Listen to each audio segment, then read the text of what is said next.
Assalamualaikum warahmatullahi wabarakatuh. Nama saya Dimitri Arganta. Di sini akan menjelaskan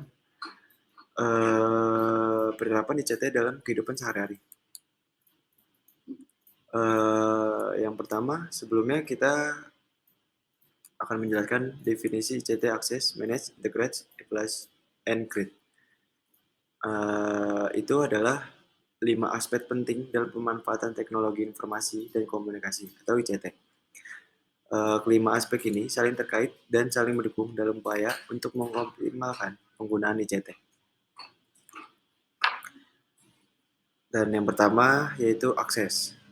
Akses merujuk pada kemampuan individu atau organisasi untuk memperoleh dan mengakses perangkat keras, perangkat lunak, jaringan, dan infrastruktur telekomunikasi yang diperlukan untuk memproses, menyimpan, dan mentransmisikan informasi. Dalam konteks ini, penting untuk memastikan bahwa semua orang, terlepas dari terbelakangan atau kondisi ekonomi mereka, memiliki akses yang sama terhadap ICT. Yang kedua ada manage atau mengelola. Itu mengelola merujuk pada kemampuan untuk mengelola perangkat keras, perangkat lunak, dan jaringan secara efektif dan efisien. Ini melibatkan pengelola sumber daya seperti manajemen jaringan, manajemen basis data, dan manajemen keamanan. Yang ketiga ada integrasi. Integrasi merujuk pada kemampuan untuk mengintegrasikan perangkat keras, perangkat lunak, dan jaringan ke dalam proses bisnis atau organisasi. Dalam konteks ini, penting untuk memastikan bahwa ICT terintegrasi dengan baik dengan proses bisnis dan tidak menjadi hambatan atau gangguan. Yang keempat, ada evaluasi. Evaluasi merujuk pada kemampuan untuk mengevaluasi efektivitas dan efisiensi penggunaan ICT. Ini melibatkan pengumpulan data dan analisis untuk menentukan apakah ICT telah digunakan dengan efektif dan efisien. Dan jika tidak, mengidentifikasi cara untuk meningkatkan penggunaan ICT. Yang terakhir itu ada create atau mencipta. Mencipta merujuk pada kemampuan untuk menggunakan ICT untuk membuat solusi baru dan kreatif dalam konteks bisnis atau organisasi. Ini melibatkan penggunaan teknologi baru dan inovasi untuk menciptakan nilai tambah bagi organisasi dan pelanggan.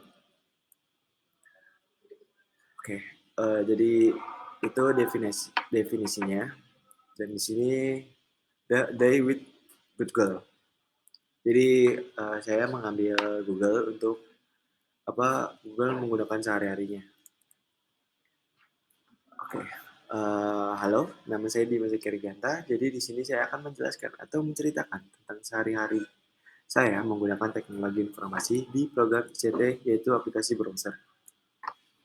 Oke, yang pertama di akses ini kalian udah tahu kan pengertian akses itu apa? Di sini saya ketika saya ingin melakukan translate bahasa Inggris di pembelajaran bahasa Inggris. Ini saya men-translate-nya dengan melalui browser. Ketika saya ada yang belum mengerti atau paham, nah caranya saya membuka aplikasi browser untuk mencari translate dengan cara meng-search di aplikasi dan menuliskan translate bahasa. Jadi kita membuka aplikasi buat translate-nya ya. Oke, yang kedua itu memanage-nya.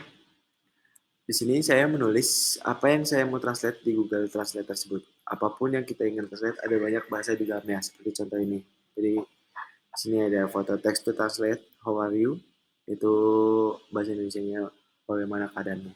Jadi, kita bisa dengan mudah mentranslatekan. Jadi, kita nggak perlu buka kamus kah atau apa, jadi tinggal buka itu lebih gampang. Yang ketiga ada integrate.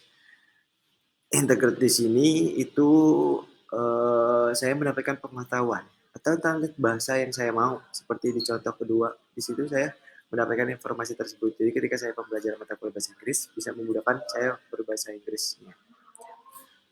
Yang ketiga ada evaluate dan untuk penilaian di sini saya bisa menggunakan aplikasi aplikasi toko aplikasi di App Store atau Play Store untuk mengasih rating di aplikasi tersebut. Dan juga bisa kasih saran ketika ada hal yang error dari aplikasi tersebut dan mengasih bintang. Jadi di sini kita bisa kasih rating aplikasi tersebut, bisa kasih rating 1, bintang 2, dan kita bisa juga tuliskan kasih saran gitu.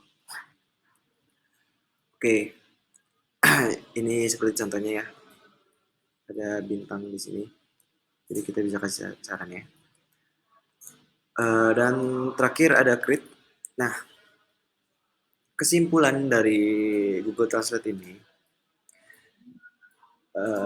di atas itu saya ketika mencari bahasa sesimpel itu saya ketika mencari bahasa yang saya inginkan dengan cara di atas dan memudahkan saya dalam pembelajaran juga dan terus mendapatkan informasi tersebut. Jadi ketika sehari-hari saya ada pelajaran mata kuliah bahasa Inggris atau lainnya bisa melakukan hal tersebut. Jadi sekian dari presentasi saya. Kurang lebihnya saya minta maaf. Assalamualaikum warahmatullahi wabarakatuh.